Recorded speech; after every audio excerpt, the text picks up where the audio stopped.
Okay. Hello friends. இந்த வீடியோல நம்ம வந்து இந்த தியரம் தான் ப்ரூவ் பண்ண போறோம். ஆக்சுவலா தியரம் 1ல செகண்ட் பார்ட் ப்ரூவ் பண்ண போறோம். ஸோ தியரம் 1ல என்ன குடுத்திருக்காங்கன்னா, if A and B are two events associated with a random experiment, then prove that P of A intersection B complement equal to P of only A. அதே மாரி நம்ம இந்த வீடியோல என்ன பண்ண போறோம்னா, P of B intersection A complement equal to P of only B ன்னு prove பண்ண போறோம். ஸோ போன வீடியோல நம்ம ஃபர்ஸ்ட் ஸ்டேட்மெண்ட் ப்ரூவ் பண்ணிட்டோம். இந்த வீடியோல நம்ம செகண்ட் ஸ்டேட்மெண்ட்ல தான் ஃபோக்கஸ் பண்ண போறோம். ஓகேவா? ஸோ போன வீடியோல நம்ம இதெல்லாம் தான் டிஸ்கஸ் பண்ணோம். அந்த ஒரு ஸ்டேட்மெண்ட் எப்படி ப்ரூவ் பண்றதுன்னு நம்ம டிஸ்கஸ் பண்ணோம். ஸோ போன வீடியோ பார்க்கலன்னா போன வீடியோ பார்த்துட்டு இன்னைக்கு வீடியோ வாங்க. ஸோ அதுக்கு முன்னாடி நான் சில விஷயங்கள் வந்து போன வீடியோல கரெக்டா நான் எக்ஸ்பிளைன் பண்ணலன்னு நினைக்கிறேன். ஸோ அதை நான் இப்போ கிளாரிஃபை பண்றேன். ஸோ ஆக்சுவலா இந்த ரெண்டு செட் பாருங்களேன். ஸோ இந்த செட்டும் இருக்குல்ல, இந்த செட் பத்தி பேசுறேன். இந்த பர்பிள் கலர் செட் இருக்குல்ல. ஸோ இந்த ரெண்டு செட்டுக்கும் பாத்தீங்கன்னா காமனா ஒண்ணுமே கிடையாது. ஸோ ஏ இன்டர்செக்ஷன் பி காம்ப்ளிமெண்ட்டும் ஏ இன்டர்செக்ஷன் பியும் பாத்தீங்கன்னா டிஸ்ஜாயின்ட் செட்ஸ். ஸோ அதை நீங்க இன்டர்செக்ஷன் எடுத்தீங்கன்னு வச்சுக்கோங்களேன், உங்களுக்கு நல் செட் தான் கிடைக்கும். ஸோ இதை நீங்க மனசுல வச்சுக்கோங்க first. So A intersection B intersection A intersection B complement எடுத்துக்கிறீங்கன்னா உங்களுக்கு ஆன்சர் நல் செட் தான் வரும் ஓவராலா.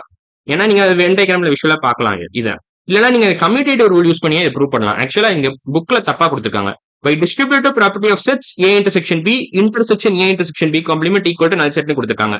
பட் இந்த இடத்துல இந்த ஸ்டேட்மெண்ட் தப்பு. By distributive property of sets கிடையாது, இது கம்யூட்டேட்டிவ் ரூல் தான். ஓகேவா? அவங்க தப்பா கொடுத்துருக்காங்க, இதை நீங்க நோட் பண்ணி தான் ஆகணும். இந்த செகண்ட் ஸ்டேட்மெண்ட்டை நீங்க டிஸ்ட்ரிபியூட்டிவ் ப்ராப்பர்ட்டி வச்சு ப்ரூவ் பண்ண முடியாது. ஏன்னா டிஸ்ட்ரிபியூட்டிவ் ப்ராப்பர்ட்டியை இங்க அப்ளை பண்ண முடியாது. டிஸ்ட்ரிபியூட்டிவ் ப்ராப்பர்ட்டி நார்மலா பார்க்க எப்படி இருக்கும்னு நான் சொல்றேன் உங்களுக்கு. சப்போஸ் இப்படி இருக்குன்னு வச்சுக்கோங்களேன், A union B intersection A union C இருந்துச்சுன்னு வச்சுக்கோங்களேன். நீங்க இந்த மாதிரி இடத்துல நீங்க டிஸ்ட்ரிபியூட்டிவ் ப்ராப்பர்ட்டி யூஸ் பண்ணலாம். ஏன்னா யூனியன் இன்டர்செக்ஷன் யூனியன் இருக்கு. ஸோ யூனியன் ஓவர் இன்டர்செக்ஷன் இல்ல இன்டர்செக்ஷன் ஓவர் யூனியன் இருந்தா மட்டும்தான் நீங்க டிஸ்ட்ரிபியூட்டிவ் ப்ராப்பர்ட்டி அப்படின்ற ரூலே அப்ளை பண்ண முடியும். எல்லா இடத்துலயும் இன்டர்செக்ஷன் இருந்துச்சுன்னா அது கம்யூட்டேட்டிவ் ரூல் தான் அப்ளை பண்ணும். டிஸ்ட்ரிபியூட்டிவ் ப்ராப்பர்ட்டி அப்ளை பண்ண முடியாது. அவங்க தப்பா கொடுத்துருக்காங்க டெக்ஸ்ட் புக்ல. நீங்க நோட்டீஸ் பண்ணிருப்பீங்கன்னு நினைக்கிறேன். பட் ஸ்டில் நான் போன வீடியோல அதை பத்தி மென்ஷன் பண்ணல கரெக்டா, அதனால தான் நான் இப்ப மென்ஷன் பண்றேன். ஸோ இந்த மாதிரி இருந்துச்சுன்னா நீங்க என்ன பண்ணுவீங்கன்னா A union B intersection C எழுதுவீங்க. ஏ யூனியன் பி இன்டர்செக்ஷன் சின்னு போட்டுப்பீங்க.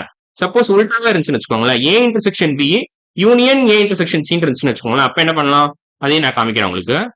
ஏ intersection B union A intersection சின்னு இருந்துச்சுன்னா இப்ப என்ன பண்ணுவீங்க, ஏ இன்டர்செக்ஷன் பி யூனியன் சின்னு எழுதுவீங்க. அவ்வளவுதான், A intersection B union C. So இதுவும் டிஸ்ட்ரிபியூட்டிவ் ப்ராப்பர்ட்டியோட அப்ளிகேஷன் தான். இப்படியும் நீங்க போடலாம். பட் இது இந்த ரூல் பாருங்க, இந்த செகண்ட் ஸ்டேட்மெண்ட் பாத்தீங்கன்னா இது ரெண்டுமே அப்ளிகபிளா இல்ல. A intersection B union A intersection C இதுல கொடுக்கல. இதுல எப்படி கொடுத்துருக்காங்கன்னா A intersection B intersection A intersection B complement அப்படின்னு கொடுத்துருக்காங்க. ஸோ இந்த மாதிரி கொஸ்டின்ஸ்லாம் நீங்க என்ன பண்ணணும்னா, நீங்க இந்த ஏவையும் ஏவையும் பக்கத்து பக்கத்துல எழுதணும். அப்புறம் பி இன்டர்செக்ஷன் பி காம்ப்ளிமெண்ட் நீங்க பக்கத்து பக்கத்துல எழுதிக்கலாம். ஸோ அந்த மாதிரி எழுதுனீங்க என்ன ஆகும்னா, நான் காமிக்கிறேன் உங்களுக்கு. ஸோ ஆக்சுவலா அந்த ரூல் எப்படி நீங்க ப்ரூவ் பண்ணணும்னா, A intersection B complement intersection A intersection பின்னு இருக்குல்ல. ஸோ நீங்க என்ன பண்ண போறீங்க, இதையும் பக்கத்துல எழுதிக்கோங்க. ஏ இன்டர்செக்ஷன் ஏன்னு எழுதிட்டு பி இன்டர்செக்ஷன் பி காம்ப்ளிமெண்ட் எழுதிக்கோங்க. இதையும் பக்கத்துல எழுதிக்கணும். அவ்வளவுதான். ஸோ இந்த பிராக்கெட்ஸ்ல ரிமூவ் பண்ணிடுங்க ஃபர்ஸ்ட். ஸோ பிராக்கெட்ஸ்ல ரிமூவ் பண்ணிட்டீங்கன்னா ஃபைனலா பார்க்க எப்படி இருக்கும்னா, A intersection B complement intersection A intersection பின்னு இருக்கா. இப்போ நீங்க மாத்தி எழுதிக்கலாம். ஸோ இந்த எலிமெண்ட்ஸ் வேற வேற ஆர்டர்ல எழுதினீங்கன்னா உங்களுக்கு ஈஸியா இருக்கும். ஸோ இதையும் பக்கத்துல எழுதுங்க, இதையும் பக்கத்துல எழுதுங்க. அப்ப எப்படி இருக்கும் பார்க்க, A intersection A intersection B intersection B complement நீங்க போட்டுக்கலாம். Intersection B intersection B complement. நான் வேணா வேற கலர்ல மார்க் பண்றேன், உங்களுக்கு கொஞ்சம் ஈஸியா இருக்கும் ஐடென்டிஃபை பண்ண.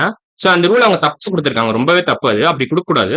ஸோ அதை நான் இப்போ கரெக்டா மென்ஷன் பண்ணேன். ஸோ அப்போ உங்களுக்கு கன்ஃபியூஷன் வந்துடும். சப்போஸ் இதை நீங்க லிட்டரலா நம்பினீங்கன்னு வச்சுக்கோங்களேன், இந்த ரூல டிஸ்ட்ரிபியூட்டிவ் ப்ராப்பர்ட்டியும் இதை நம்ப கூடாது. நான் போன வீடியோ தெரியாம நம்பிட்டேன், ஏன்னா புக்ல கொடுத்துருக்க மோஸ்ட்லி கரெக்டா தான் இருக்குன்றதுனால. பட் இது தப்பு.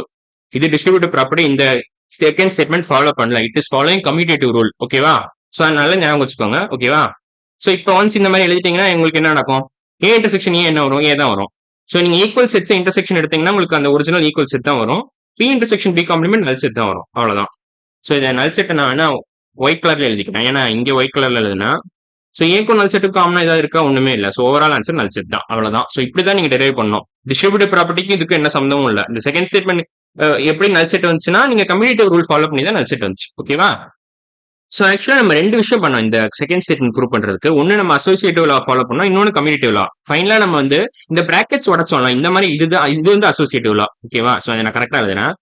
இந்த மாதிரி நம்ம பிராக்கெட்ஸ் உடச்சு இந்த மாதிரி எழுதுனது அசோசியேட்டிவ் லான்னு சொல்லுவாங்க. அசோசியேட்டிவ் லா, இதுதான் நம்ம அசோசியேட்டிவ் ப்ராப்பர்ட்டின்னு சொல்லலாம், இல்ல அசோசியேட்டிவ் லான்னு சொல்லலாம். ஓகேவா? இதை நம்ம கம்யூட்டேட்டிவ் லான்னு சொல்லுவோம். ஸோ எந்த ஆர்டர்ல வேணாலும் நீங்க ரீஅரேஞ்ச் பண்ணிக்கலாம். ஸோ இது வந்து நம்ம கம்யூட்டேட்டிவ் லான்னு சொல்லுவோம். இந்த ஸ்டெப்ல இருந்து இந்த ஸ்டெப் வந்து கம்யூட்டேட்டிவ் லா. ஸோ அதை கம்யூட்டேட்டிவ் லான்னு எழுதிக்கிறேன். ஸோ ஃபர்ஸ்ட் நம்ம என்ன பண்ணோம்னா அசோசியேட்டிவ் லா, அந்த பிராக்கெட்ஸ் உடச்சு தரணும். அப்புறமா நம்ம வேற அந்த டேர்ம்ஸ்லாம் நம்ம ரீஅரேஞ்ச் பண்ணோம் ஃபைனலா கம்யூட்டேட்டிவ் லா அவ்வளவுதான். ஓகேவா?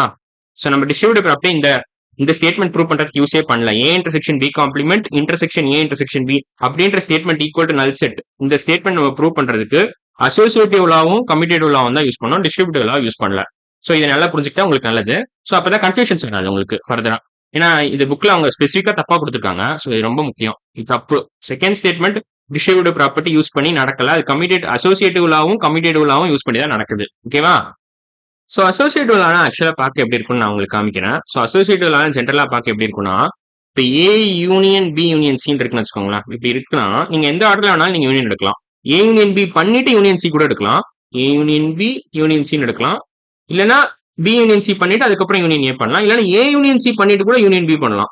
ஆக்சுவலா எந்த ஆர்டர்ல வேணாலும் நீங்க பண்ணலாம். அதுதான் பேசிக்கா அசோசியேட்டிவ் லா. கம்யூட்டேட்டிவ் லானாலும் அதே தான். ஸோ இப்போ கம்யூட்டேட்டிவ் லா எப்படின்னு நான் எக்ஸ்பிளைன் பண்றேன் உங்களுக்கு. ஸோ சப்போஸ் இப்போ A intersection B equal to B intersection A, இதுதான் கம்யூட்டேட்டிவ் லா. ஸோ 2 டேர்ம்ஸ் இருந்துச்சுன்னா நம்ம கம்யூட்டேட்டிவ் லா யூஸ் பண்ணுவோம். 3 டேர்ம் அப்படின்னு இருந்துச்சுன்னா நீங்க அசோசியேட்டிவ் லா யூஸ் பண்ணலாம். பட் ஓவரால் என்ன அந்த பிரமிஸ்ல நம்ம பேசுறோம்னா எந்த ஆர்டர்ல வேணாலும் நீங்க அந்த ஆபரேஷன் பண்ணலாம். அந்த மாதிரி நான் சொல்றேன்.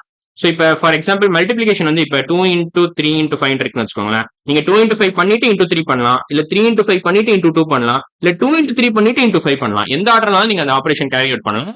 ஃபைனல் ஆன்சர் ஒன்று தான். ஃபைனல் ஆன்சர் உங்களுக்கு என்ன வரும்? இல்ல 30 தான் வரும். ஸோ நீங்க 2 into 3 பண்ணிட்டு into 5 பண்ணாலும் உங்களுக்கு 30 தான் வரும். 5 into 3 பண்ணிட்டு into 2 பண்ணாலும் 30 தான் வரும். இல்ல 2 into 5 பண்ணிட்டு into 3 பண்ணாலும் 30 தான் வரும். அந்த லாஜிக் தான் நீங்க புரிஞ்சுக்கணும் இந்த மாதிரி விஷயங்கள் எல்லாம். ஸோ கம்யூட்டேட்டிவ் லானா 2 டேர்ம்ஸ் இருக்கும். அசோசியேட்டிவ் லானா 3 டேர்ம்ஸ் இருக்கும். அவ்வளவுதான், 3 செட் இருக்கும். ஸோ 3 செட்ல நீங்க வேற வேற இப்ப A union B union C இருந்துச்சுன்னா நீங்க ஏ யூனியன் பி பண்ணிட்டு யூனியன் சி பண்ணலாம். இல்ல ஏ யூனியன் சி பண்ணிட்டு யூனியன் பி பண்ணலாம்.